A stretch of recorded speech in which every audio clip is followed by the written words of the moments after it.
नमस्कार मित्रों, नमस्कार। आप सबको मेरा नमस्कार। मेरा नाम अश्विन वैद्य है। आज मैं आपको यूनिवर्सिटी जो वर्ल्ड वाइड है उसका मैं एक वीडियो बना के आपको भेज रहा हूँ। ये प्रोडक्ट क्या है?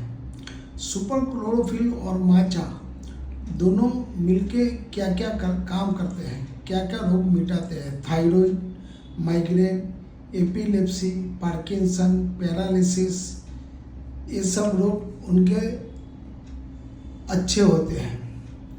और सुपर क्लोरोफिल जो अकेला है वो पेन क्रियाज को रीजनरेट करता है, यूरिक एसिड को निकाल देता है,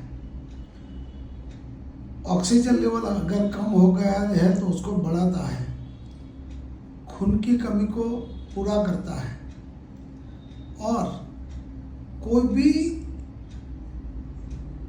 अपने शरीर में जहाँ पे घाव लगा है वो रूज नहीं आता है, वो भी रूज लाता है। गैंग्रीन को भी क्योर कर देता है।